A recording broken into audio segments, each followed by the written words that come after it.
Queridos, Natal é Cristo. E sem Cristo não há Natal. Natal sem Cristo pode ser qualquer coisa. Pode ser comemoração religiosa, pode ser get together da família, pode ser jantar com muita coisa, pode ser presentes trocados, mas não é Natal. Você pode chamar de feriado, você pode chamar de um dia para ter muita comida na sua casa e você ter desculpa de quebrar a dieta ou qualquer coisa que você esteja fazendo. Você pode chamar de qualquer coisa, mas você não pode chamar de Natal. Natal é Cristo e sem Cristo não há Natal. Natal sem Cristo pode ser compras e outras coisas. Pode ser casas enfeitadas, cheias de luzes, com pessoas no seu interior vivendo muitas vezes em trevas. Natal pode ser música tocando, gente celebrando, mas corações apertados e angustiados. E eu me atrevo a dizer para vocês que muitas pessoas que vão comemorar o suposto Natal vão estar em volta de mesas com amigos, alguns com sorriso no rosto, mas com lágrimas na alma.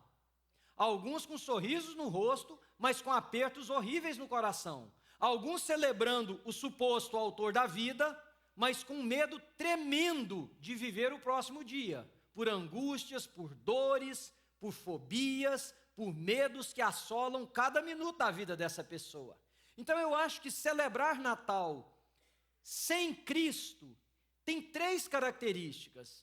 Primeiro, ele é um Natal incoerente, porque é você fazer festa de aniversário sem o aniversariante estar presente. Domingo passado foi meu aniversário e aqui na igreja os cultos eles fizeram em homenagem a mim e alguns amigos fizeram algum tipo de surpresa, festinha, uma levada no restaurante, uma coisa, enfim. Imagina se eles tivessem feito isso para mim, como aniversariante, e no momento lá eu não aparecesse. Natal sem Cristo é incoerente, porque você vai cantar parabéns para o aniversariante e ele não apareceu. A data é dele, mas ele não está presente onde você fez a festa. Então Natal sem Cristo é incoerente, mas Natal sem Cristo também é inconsequente, porque as pessoas celebram o autor da vida enquanto estão vivendo na sombra da morte. Então torna-se totalmente inconsequente. Você celebra algo enquanto você está caminhando para outro destino. Porque Jesus é a vida e todos nós vamos morrer, mas o que a Bíblia trata de morte não é esse término da nossa existência. Não é esse fim dos dias nossos. O que a Bíblia trata de morte é a nossa ausência eterna de Deus. Então o Natal sem Cristo ele é inconsequente, porque você está brincando com a sua eternidade, celebrando o autor da vida enquanto ele não vive em você. Mas ele não é só incoerente e inconsequente, ele torna-se irrelevante. Por quê? Porque você vai celebrar o Natal do Cristo histórico, mas que não tem reverberação nenhuma com você. Então ele é irrelevante, porque é um Natal para outros, é um Natal para o mundo, é um Natal para todos, mas não é para você, porque ele não nasceu em você. Natal é Cristo e sem Cristo não há Natal. Jesus, ele conversando com seus discípulos, ele respondeu a um deles ou a eles no momento. Está lá em João capítulo 14, versículo 6. Eu sou o caminho, a verdade e a vida. Ninguém vem ao Pai se não for por mim. A vinda de Cristo, o seu advento, o Natal, aponta para essas verdades que nós só podemos conhecer a partir do nascimento pessoal de Jesus. Jesus é o caminho. Veja, o caminho não é o da religião.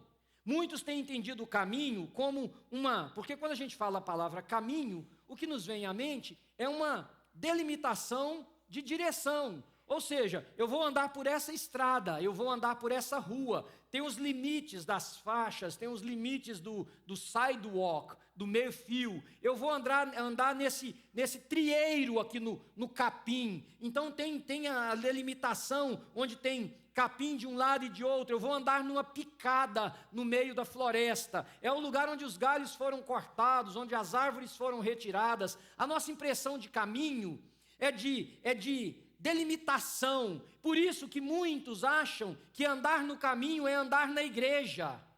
Andar no caminho é andar na religião, não tem nada a ver. Porque a religião tenta dizer para você, vai para a direita e não para a esquerda.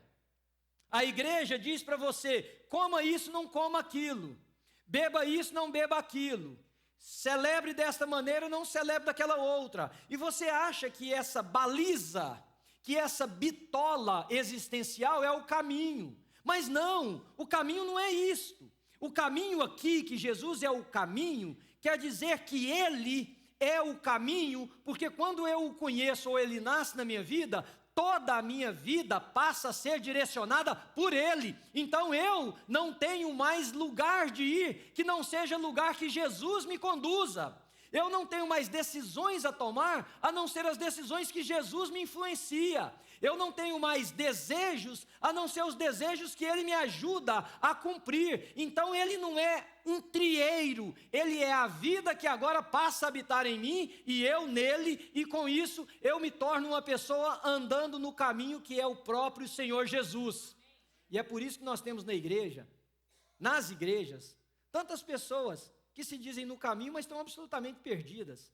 Vocês acreditam que a gente ainda consegue discutir? Eu recebo ainda esse tipo de pergunta. Pastor, eu estou em dúvida, não sei que profissão eu sigo na minha vida.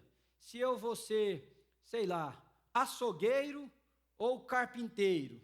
Se eu vou ser enfermeiro ou chefe de cozinha. O que será que Deus quer que eu seja? A minha resposta é sempre a mesma. Deus não está nem um pouquinho preocupado com a sua profissão. Nem um pouquinho. Vai ser um chefe de cozinha, mas pelo amor de Deus, seja um bom, né? Vai ser um açougueiro, seja um bom. Sabe por que Deus está preocupado? É se em qualquer caminho da nossa vida a gente demonstre o rosto dele. As pessoas olhem para nós e através da nossa profissão vejam Jesus. E se nós usamos a nossa profissão para glorificar o nome dele, e se através da nossa profissão nós podemos mostrar para as pessoas o caminho, a verdade e a vida, a gente ainda continua e consegue discutir se a gente come uma coisa ou outra, se a gente celebra de uma maneira ou outra. Porque, olha, eu fui ali e me disseram que se eu comer esse tipo de carne eu estou pecando. Eu fui aqui e me disseram que não, eu posso comer essa carne. Então, os de cá falam que os de cá tudo pode, os de cá falam que os de lá nada pode. Onde é que pode alguma coisa? Para onde eu vou? O que eu faço?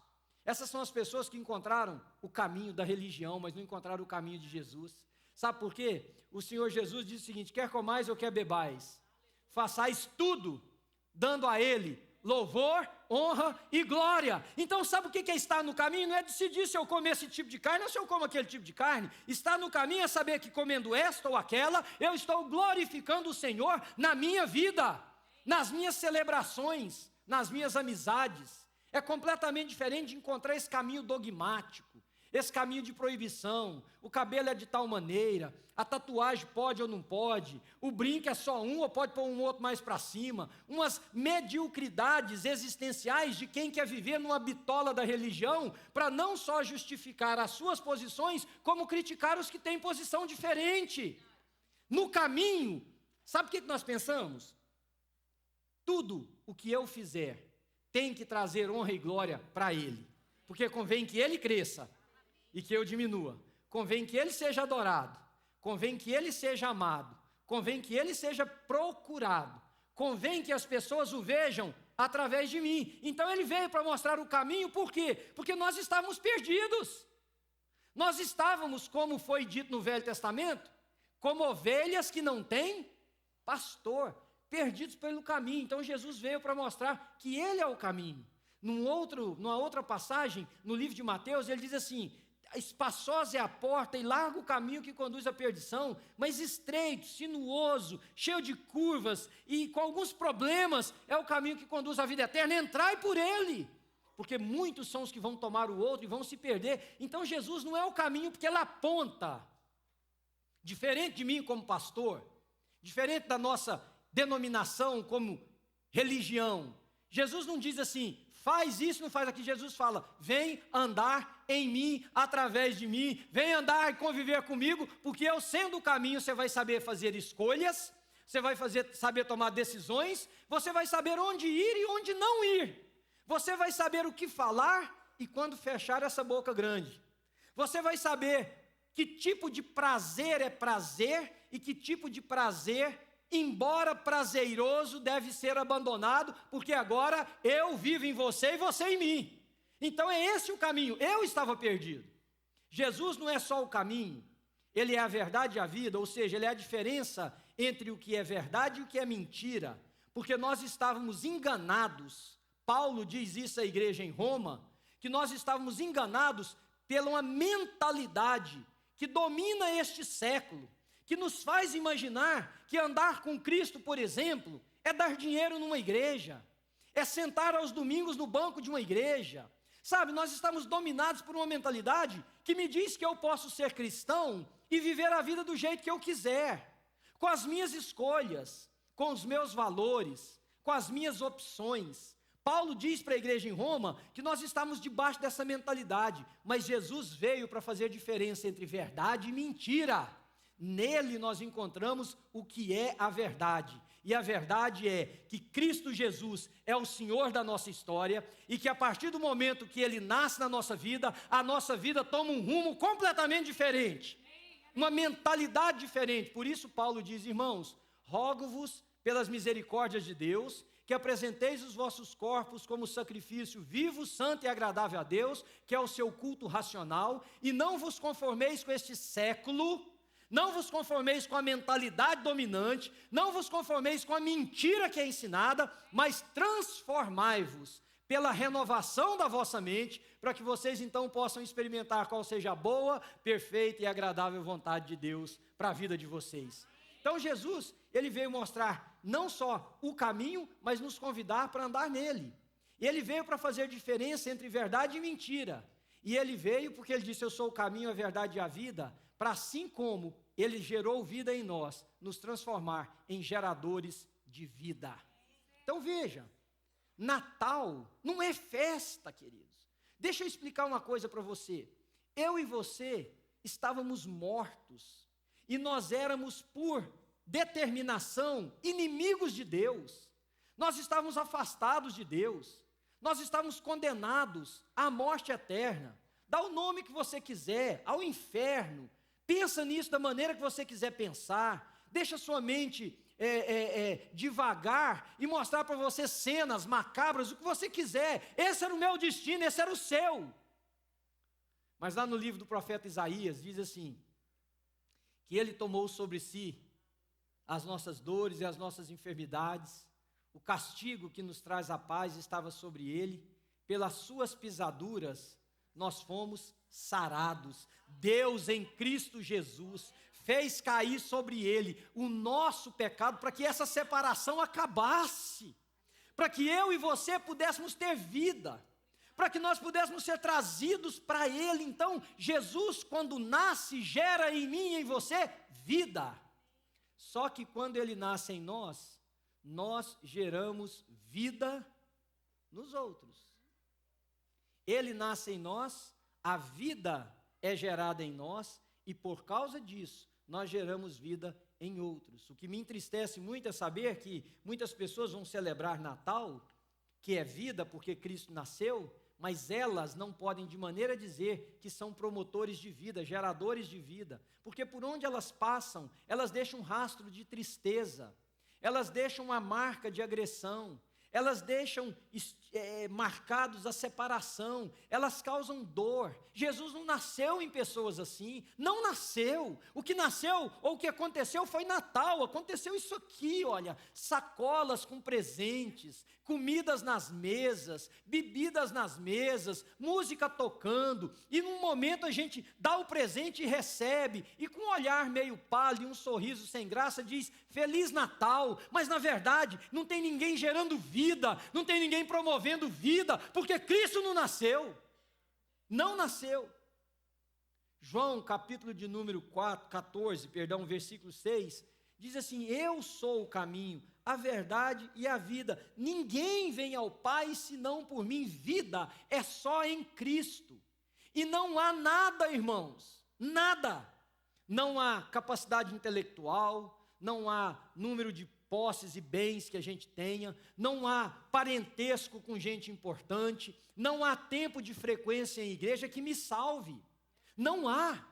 Olha, veja, eu me lembro, quando eu estava no seminário, o professor foi dar uma aula para a gente de um determinado tipo de evangelismo. E ele usou uma cena simples, até mesmo infantil, mas que nunca saiu da minha cabeça. Ele disse assim: você quer saber o que é o morto? No sentido da Bíblia?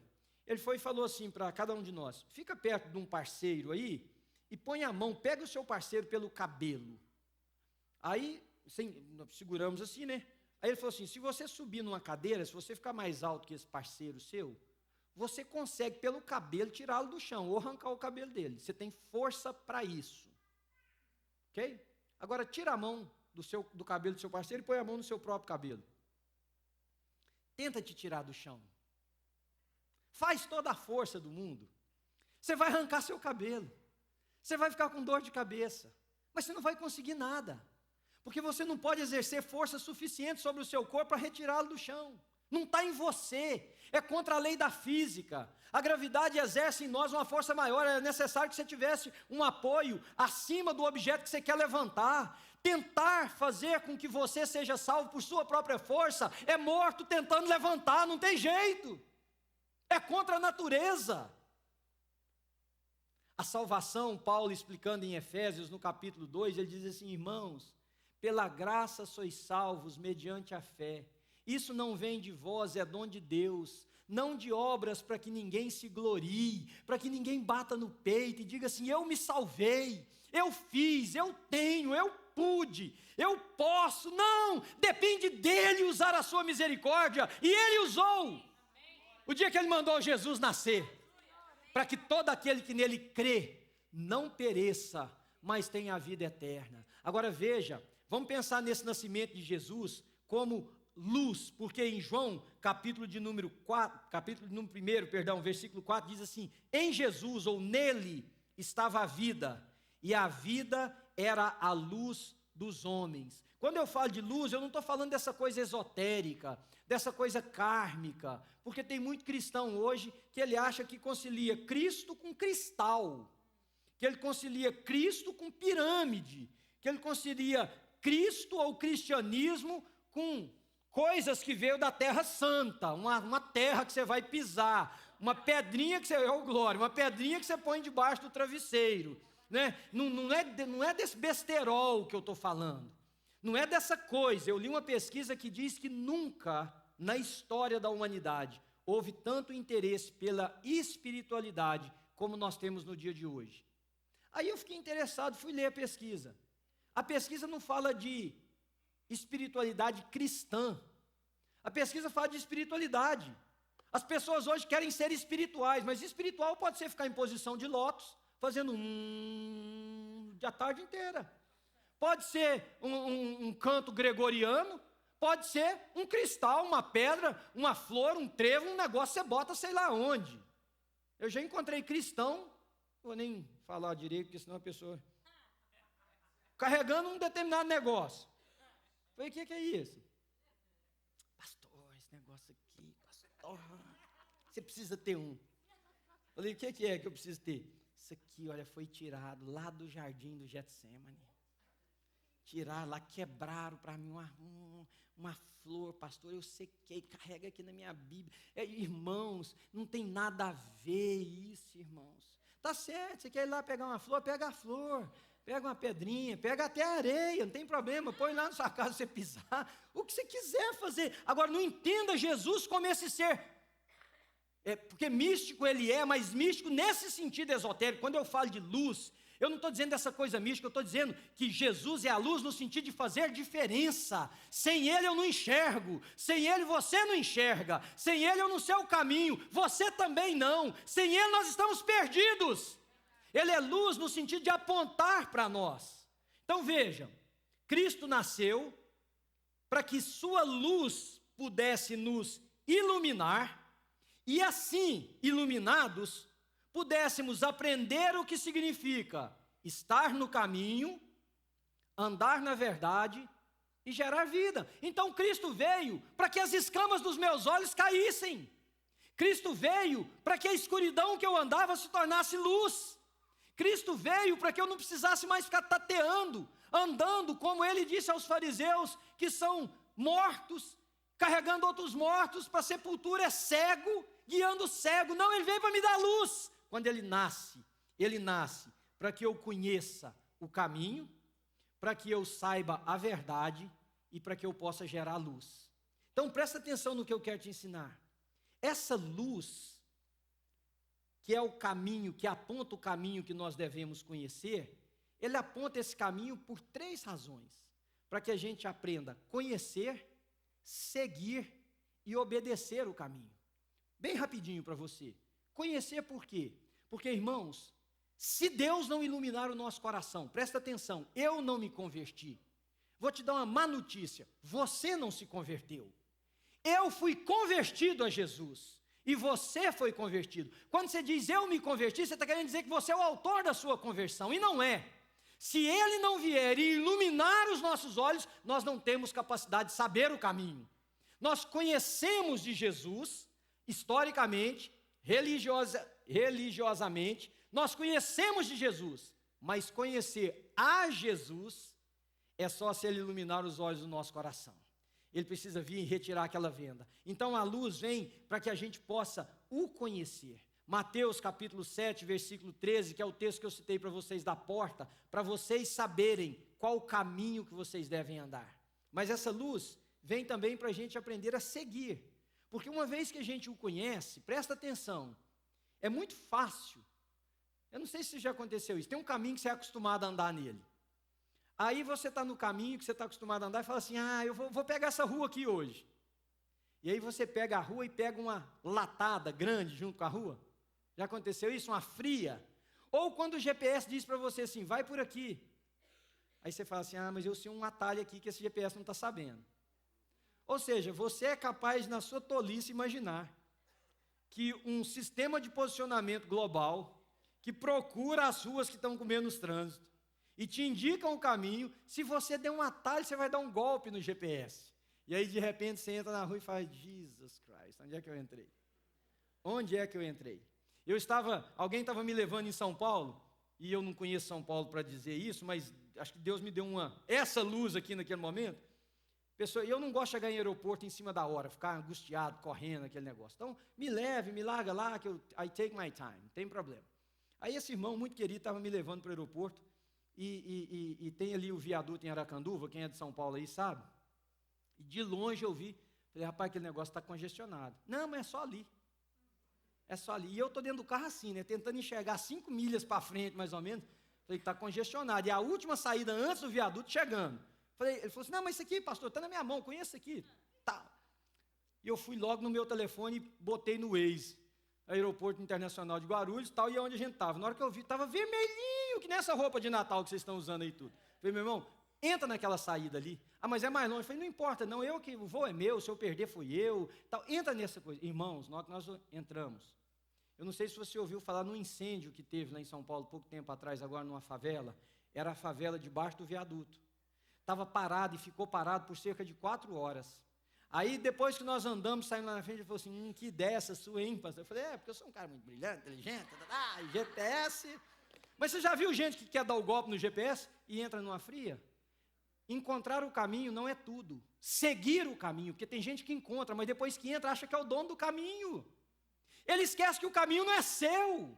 O caminho é ele, não é nem dele, o caminho é ele. Você não pode decidir se vai para a direita ou para a esquerda, quem decide é ele. Você não tem poder de decisão, você tem poder de agência, mas você não tem poder de decisão, a decisão é dele. Você reage à decisão dele, positiva ou negativamente. O caminho é Jesus, não se sinta dono do caminho, porque você vai se estrepar. Mas não é só conhecer e seguir, tem uma terceira coisa, que é obedecer.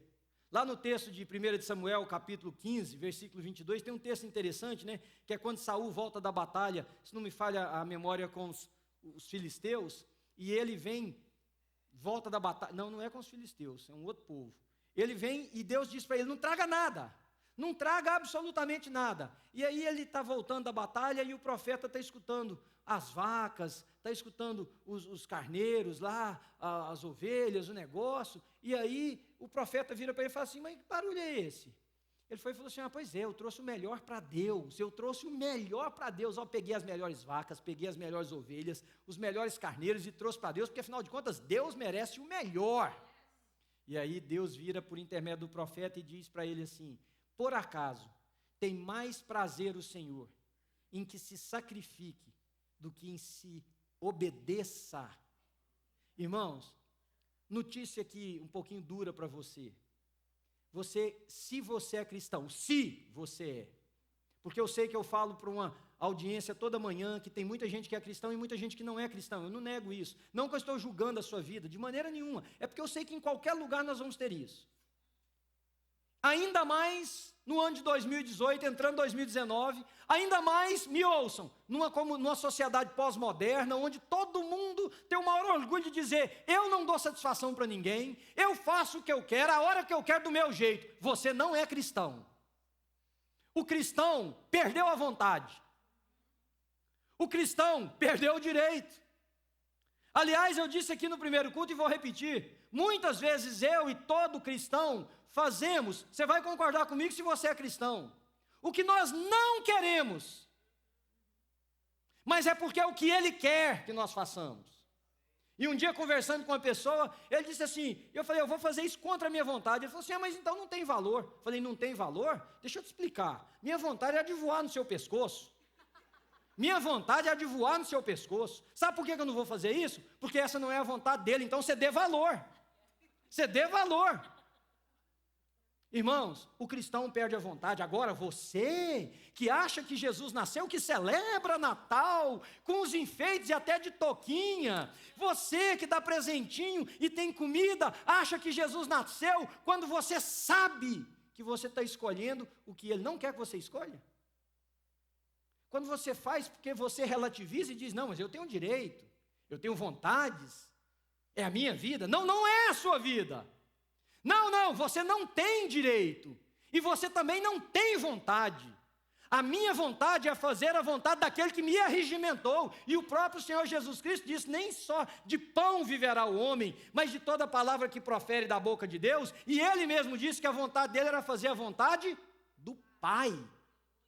Cristão que Jesus nasceu, não só conhece o caminho, segue o caminho, ele obedece o que o caminho diz. Ele obedece, quando ele tem que abrir mão, ele obedece quando é contra a natureza dele. Irmãos, eu vou te dizer uma coisa de verdade. A maioria das coisas que nós cristãos fazemos, se nós quisermos permanecer cristão, é contra a nossa vontade. É ou não é? Você sabe o que eu estou dizendo. A não ser que você queira ir se passar por santarrão que não tem necessidade. Você sabe que o negócio é assim, é uma luta diária, é ou não é? A vontade puxando para um lado e você puxando para o outro por causa, não que você não está com vontade, mas por causa da verdade. E aí vem um outro babaca que ainda diz assim, mas esse negócio não dá prazer. Que não dá prazer? Claro que dá prazer, mas não é, a questão aqui não é dar prazer ou não dar prazer, a questão é qual é a vontade do meu Deus, do caminho que agora eu sigo. Isso aqui é a colocação. Mas essa luz não vem mostrar a verdade só sobre o caminho, essa luz vem também mostrar a verdade sobre Deus, sobre nós e sobre o próximo. Sobre Deus, porque a maioria dos cristãos que eu conheço acham que conhecem Deus, mas eles não conhecem Deus. Eles conhecem um Deus. Eles conhecem o que lhes é ensinado de Deus. Sabe aquele Deus que você... É o Deus do pagador de promessas, que você tem que esmurrar o seu corpo, surrar a sua carne, queimar os seus pés, fazer as penitências, senão ele não te ouve. Para muitos esse é Deus. Para outros, Deus é um mordomo. É um ser espiritual poderoso, que você diz e ele faz. E eu ouvi um pastor ensinando uma igreja a pegar Deus pela palavra. Sabe o que você faz? Usa a palavra contra Deus. E eu estou escutando aqui pensando onde vai dar uma babaquice dessa. Não, Senhor, o Senhor disse. Agora, eu li aqui, o Senhor disse. Então agora o Senhor... Não, irmãos. Isso é o Deus da fabricação humana, de homens e mulheres egocêntricos e egoístas, cheios de desejos próprios, que não querem se submeter à autoridade dele. Deixa eu te ensinar uma coisa nessa manhã. Deus é o Senhor dos céus e da terra. Ele é Deus. Ele é o Senhor, não nós. Nós somos seus servos. Ser de Deus é se submeter a servir a Deus, a viver com Ele, a andar com Ele. Deus não é esse que tem que responder todos os caprichos da nossa vida, que tem que responder todas as nossas orações. Me ouça, senão você faz bico, senão você foge da comunhão da igreja ou do seu relacionamento, porque Deus não te respondeu a sua oração. Isso é o Deus que você fabricou. Jesus, quando nasce, Ele ilumina o nosso coração para compreender quem é Deus. Deus é o Senhor absoluto, a Ele todo louvor, toda honra e toda glória. A Ele todo o tributo que nós pudermos dar. A Ele. A Ele. Então vejam, se nós entendêssemos isso, nós oraríamos com mais fervor. Nós celebraríamos com mais alegria. Irmãos, nós temos que tirar o véu. Nós temos que abrir a cortina das incoerências nossas. Se realmente você conhecesse a Deus desse jeito, e não me responda, você celebraria a Deus como você celebra? Você cantaria para Ele da maneira que você canta? Você aplaudiria da maneira que você faz? Pensa comigo, como que é incoerente? Porque nós falamos que Ele é, mas nós não temos essa revelação de Deus. Aqueles que têm essa revelação de Deus, eu vou te dizer como que é, mais ou menos como João na ilha de Patmos. Ouvi uma voz, e quando virei para ver quem falava comigo, eu vi um semelhante ao Filho do Homem, vestido de vestes talares, os seus cabelos eram brancos como a neve, os seus pés como um latão reluzente, ele tinha uma faixa, uma couraça no seu peito, a sua voz era de muitas águas, o seu fogo, os seus olhos como espadas penetrantes. Sabe o que aconteceu comigo? Quando eu vi, eu caí como morto aos seus pés. Sabe o que é conhecer a Deus? É quando lá no Velho Testamento, alguém entra num lugar e diz: no dia eu entrei no templo e a glória do Senhor encheu aquele lugar. Eu via anjos voando, serafins, querubins, cantando glória, glória. Eu vi a glória do Senhor. Sabe o que eu fiz? Eu disse: ai de mim, porque eu sou um homem pecador, habito no meio de um povo de impuros lábios, e os meus olhos viram o Senhor da glória. Então foi necessário que um anjo pegasse com uma tenaz, uma brasa do altar, voasse até mim, tocasse os meus lábios e dissesse: purificados estão os teus pecados, perdoadas as tuas iniquidades. É isso que é conhecer quem é Deus, irmãos. Conhecer quem é Deus não é você falar assim de Deus, do personagem histórico, que o seu pastor prega, ou que a sua igreja crê.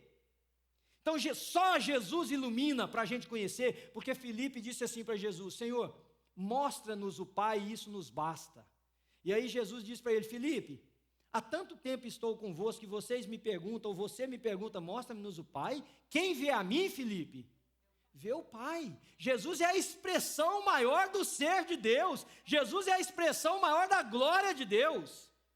Mas Jesus também, quando nasce no Natal, essa luz ilumina a verdade, não só de Deus, mas de nós mesmos. Porque nós temos, e eu tenho certeza nessa manhã, dois opostos aqui, queridos. Nós temos pessoas aqui que se acham tão boas que eles não precisam de Deus. E nós temos pessoas aqui que se acham tão miseráveis que acham que Deus não se importa com eles. São duas mentiras promovidas por Satanás. Primeiro, porque a arrogância e a soberba precede a queda. O coração humilde e contrito, esse o Senhor não despreza. Não há ninguém que tenha o suficiente, que possa o suficiente, para não precisar de Deus. Se temos o que temos, é pela sua misericórdia e graça. Mas eu quero focar do lado de cá, daqueles que carregam a culpa, que sufoca e massacra, daqueles que carregam um sentimento de invalidez, um sentimento de abandono e de não prestar. Eu quero dizer para você que foi para ferido e enfermo que Jesus veio. Os sãos não precisam de médicos, mas os doentes. E ele veio buscar e salvar, não os achados, mas os perdidos. Então você não precisa carregar esse sentimento de culpa. Aliás, eu não acho que você então poderia celebrar o Natal. Você liga para os seus amigos, para aqueles que foram convidados e diz: gente, cancelei o Natal, não tem festa, não tem presente, não venham aqui em casa porque não vai ter comida, não vai ter nada. E alguém vai te perguntar, porque tem sempre um curioso: mas por quê? O que aconteceu? Vocês já viram um post no Facebook que a pessoa põe assim: luto? Já viram aquilo? Ô gente, eu fico embasbacado. Vem um e põe um comentário assim: quem morreu? Ou se você não sabe, não te interessa. Deixa de bisbilhotar a vida dos outros. Quem morreu? Minha mãe. Ah, ainda dá um like. Perdi minha mãe, cada um like. Que coisa incoerente. Tem alguma coisa a ver com você? Não, então não. E é isso aqui que eu estou dizendo, sabe? Você liga e fala assim para aquele que te perguntou: sabe por que o Natal está cancelado? É porque eu não presto, é porque eu não valo nada, eu não tenho esperança, não tenho expectativa, então Jesus não nasceu na minha história. É incoerente, queridos. Deixa eu te dizer uma coisa: você é valioso, você é precioso, e Deus enviou o seu Filho para morrer por você, para que você pudesse celebrar Natal, não dizendo uma data no dia 25, mas dizer o seguinte: o meu Senhor é meu, Jesus nasceu na minha vida, eu sou dele e ele é meu. Revela a verdade sobre o próximo, que nós não vivemos isolados. A Bíblia diz que ao ver as multidões, Jesus sentiu grande compaixão. Nós vivemos ensimesmados, nenhum se preocupa com o outro.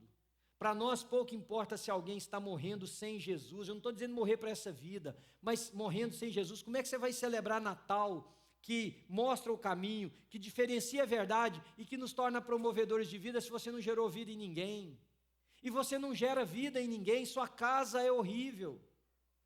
Seus relacionamentos são cheios de atritos. Suas amizades são desconfiadas. Tem uma pessoa aqui bem próxima de mim, aqui, ó, que fala quando a gente está num jantar, numa coisa, e está na hora dela ir embora, ela fala assim: ô gente, vamos embora todo mundo? Vamos embora todo mundo? Aí eu lembro. Aí um dia eu perguntei: por que vamos embora? Não, eu não quero ser a primeira a sair. Eu não quero ser a primeira a sair. Entendeu? Irmãos do céu, sabe o que é gerar vida? É ter liberdade. É poder amar. Sabe o que é gerar vida? É não ter medo das costas para ninguém. Sabe o que é gerar vida? É fazer alguém que está perto de você uma pessoa melhor. É ajudar a curar as enfermidades da alma e do coração de pessoas, porque a do corpo muitas vezes nós não podemos, não está em nós. Mas nós podemos fazer alguém se sentir melhor. Sabe o que é gerar vida? É você deixar de denegrir a imagem de uma pessoa e exaltar essa pessoa. Sabe o que é gerar vida? É você ensinar que abraçar é ok, que sorrir é bom, que ter amigos é valioso. Sabe o que é gerar vida? É você ir na contramão da história de gente que diz assim: eu vivo muito melhor sozinho. Gerar vida é criar comunidades.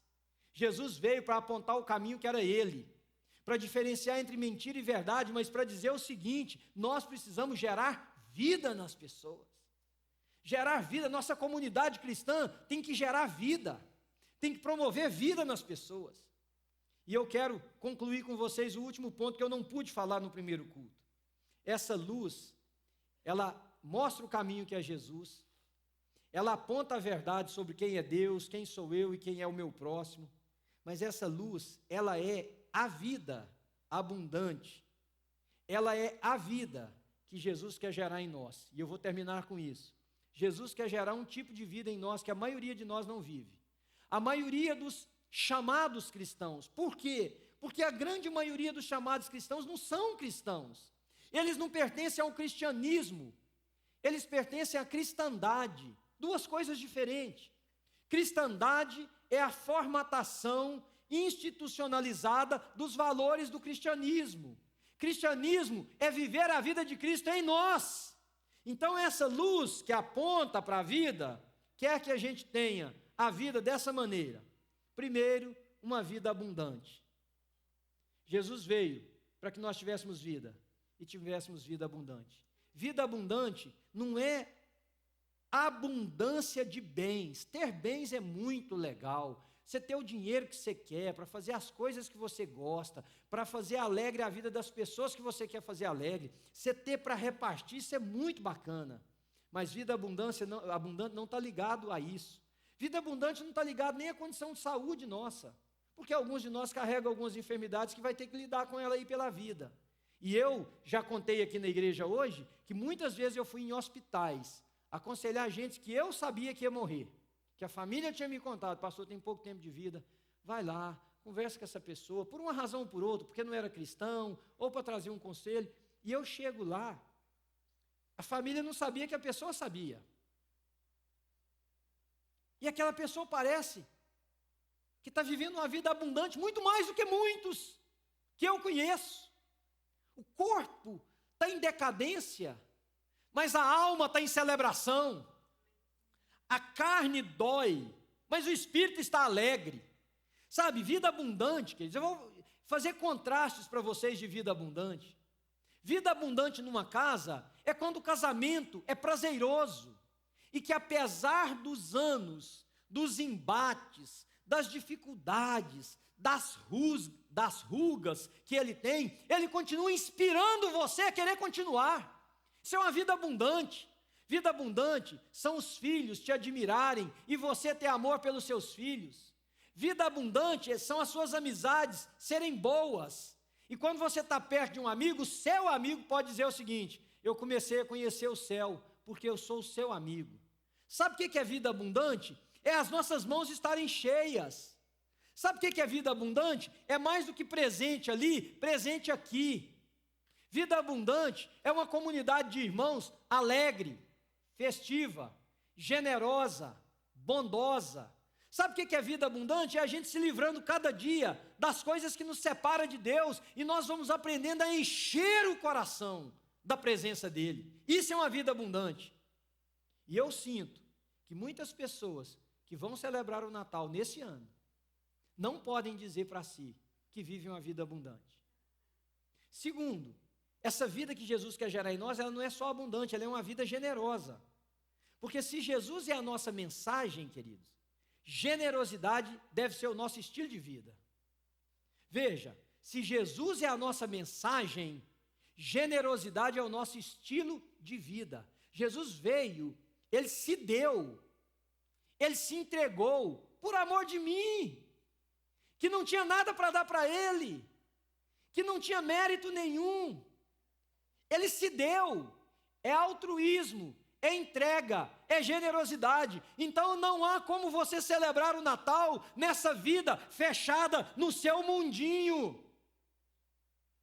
E ainda dando as justificativas que você quer dar, que as pessoas são difíceis, que as pessoas te feriram, que as pessoas não merecem, que isso, que aquilo. A vida que Cristo gera em nós, ela não é só abundante, ela é uma vida generosa. É uma vida para nós amarmos o nosso próximo, cumprindo o mandamento do Senhor, que o primeiro é amar a Ele de todo o coração, força, alma, entendimento, e o segundo, que é amar o próximo como nós amamos a nós mesmos. Mas a última coisa é que essa luz aponta para a vida que quer ser gerada em mim no Natal, que é vida eterna. E aqui eu queria sua atenção um minutinho para a gente encerrar. Muitos falam que a eternidade é sobre o céu. A eternidade é o céu. Nós vamos para o céu um dia. E aí a gente pinta o céu da nossa maneira, da nossa compreensão.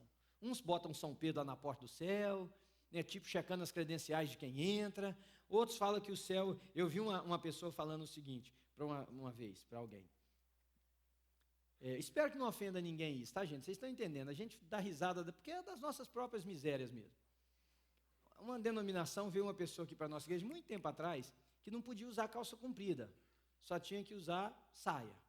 Aí, aqui no convívio, a pessoa começou a ver mulheres de calça comprida. Aí um dia ela me perguntou, ela falou: pastor, pode usar calça comprida? Eu falei: irmã, se pode, se não pode, na verdade eu não sei, mas está todo mundo aí usando. Brincadeira com ela, tentando fazer as coisas um pouco mais leves, né? Aí, irmãos, olha a pergunta que ela me fez. Ela falou: pastor, mas e se Jesus voltar e pegar a gente de calça comprida, a gente vai para o céu? Eu não sabia se eu ria, se eu chorava. Eu sinceramente, eu não sabia o que eu falava. E, na verdade, eu fiquei com dó. Por quê? Porque alguém fez um brainwash nessa menina. E essa pessoa que fez que é um miserável. Aí eu fiquei pensando, falei assim: irmã, você dorme de... Não precisa de detalhes, né? Mas você dorme de saia? Não, pastor. Eu falei: se Jesus voltar, você estiver dormindo, você fica? Aí ela olhou para mim assim e falou: falei, irmã do céu, Jesus está preocupado com a saia ou com a calça, Jesus está preocupado com o coração, que muitas vezes a saia é lá embaixo e o coração é podre, irmão. Ela sobe muito mais rápido que a calça desce. É uma coisa horrível. Essa vida perversa. Então muitos pintam a eternidade como o céu. E aí, para chegar daqui lá no céu, é uma escada. São degraus que precisam ser escalados para chegar lá. Já estava bom demais se a eternidade fosse o céu. Mas eu tenho uma notícia para te dar. Olha esse texto, de João capítulo 17, versículo 3. Esta é a vida eterna. Esta é a vida eterna. Não fala que é céu lá, igual todo mundo acha, o dia inteiro, anjinho voando, de nuvem para nuvem, cantando, fazendo reunião de oração. Isso pode ser céu para você, para mim não é. Imagina, gente, nós vamos para o céu o dia inteiro orando, dia inteirinho, de noite. Aí eu fui falar isso para um grande, ele falou assim, mas por que o senhor não ora? Eu falei, eu oro, mas 24 horas por dia? Que é isso aí? Para ser céu tem que ter outras coisas. Tem culto 24 horas por dia, não aguento.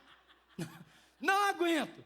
Não, vou ser sincero, o céu precisa ter umas coisas animadas, bacana, não tem? E tem, irmãos. Nem olhos viram, nem ouvidos ouviram, nem jamais penetrou no coração humano o que Deus tem preparado para aqueles que o esperam. Lá no céu vai ter muita coisa boa, vai ter mountain bike para a gente fazer, você que gosta de tocar vai ter estúdio para você tocar de graça, ninguém vai cobrar para você produzir seus negócios, vai ter tudo de bom no céu, é céu.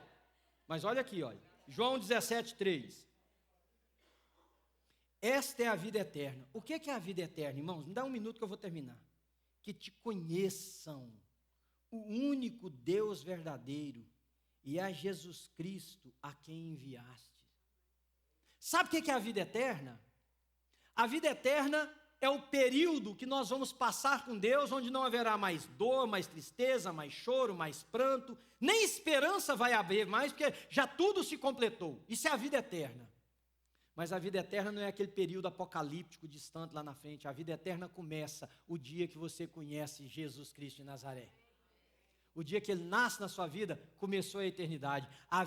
Esta é a vida eterna, que te conheçam. O dia que você conheceu Jesus, começou a sua eternidade, que começou agora e vai se estender para lá. Tem um dia que ela se encerra nessa caminhada, mas ela continua lá com Ele.